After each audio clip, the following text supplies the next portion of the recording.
I stand before you today, the representative of a family in grief, in a country in mourning, before a world in shock.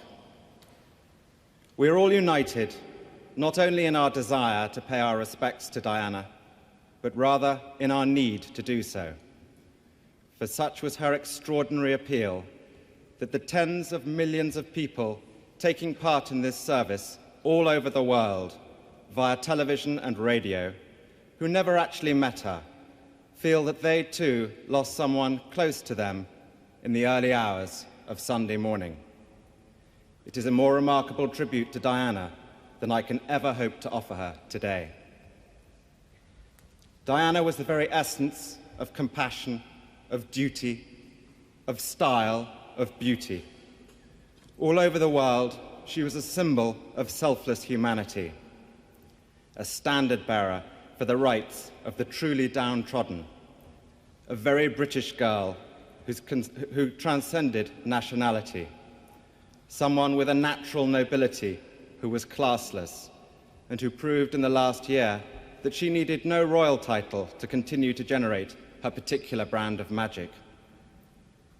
Today is our chance to say thank you for the way you brightened our lives, even though God granted you but half a life. We will all feel cheated, always, that you were taken from us so young, and yet we must learn to be grateful that you came along at all.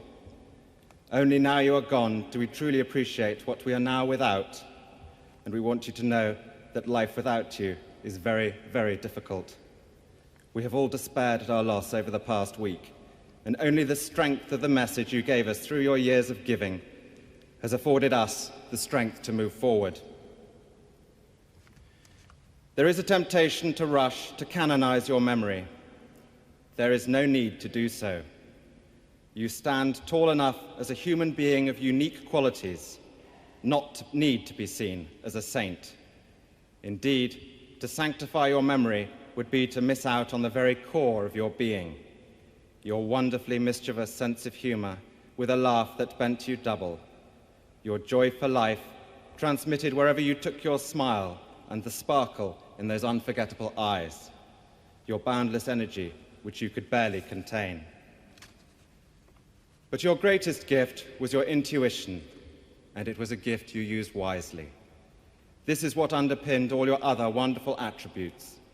And if we look to analyze what it was about you that had such a wide appeal, we find it in your instinctive feel for what was really important in all our lives.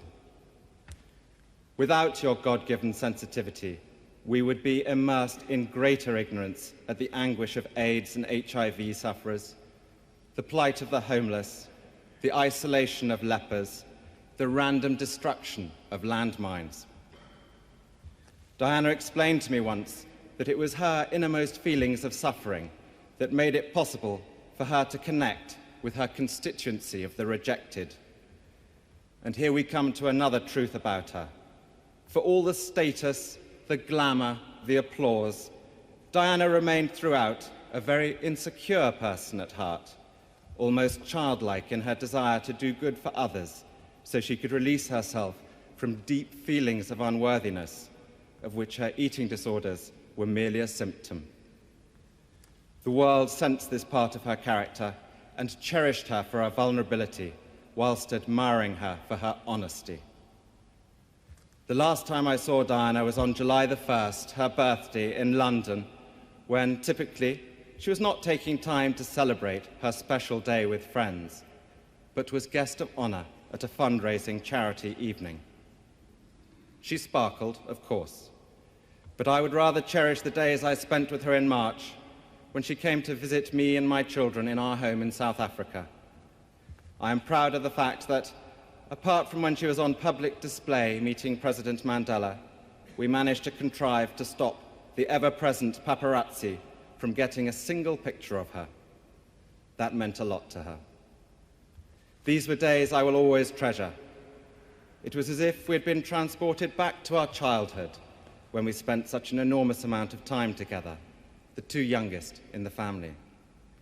Fundamentally, she hadn't changed at all from the big sister who mothered me as a baby, fought with me at school, and endured those long train journeys between our parents' homes with me at weekends. It is a tribute to her level-headedness and strength that despite the most bizarre life imaginable after her childhood, she remained intact, true to herself. There is no doubt that she was looking for a new direction in her life at this time. She talked endlessly of getting away from England, mainly because of the treatment that she received at the hands of the newspapers. I don't think she ever understood why her genuinely good intentions were sneered at by the media, why there appeared to be a permanent quest on their behalf to bring her down. It is baffling. My own and only explanation is that genuine goodness is threatening to those at the opposite end of the moral spectrum. It is a point to remember that of all the ironies about Diana, perhaps the greatest was this: a girl given the name of the ancient goddess of hunting was, in the end, the most hunted person of the modern age. She would want us today to pledge ourselves to protecting her beloved boys, William and Harry, from a similar fate. And I do this here, Diana, on your behalf. We will not allow them to suffer the anguish that used regularly to drive you to tearful despair. And beyond that, on behalf of your mother and sisters, I pledge that we, your blood family, will do all we can to continue the imaginative and loving way in which you are steering these two exceptional young men, so that their souls are not simply immersed by duty and tradition, but can sing openly as you planned. We fully respect the heritage into which they have both been born, and will always respect and encourage them in their royal role. But we, like you, recognize the need for them to experience as many different aspects of life as possible, to arm them spiritually and emotionally for the years ahead. I know you would have expected nothing less from us.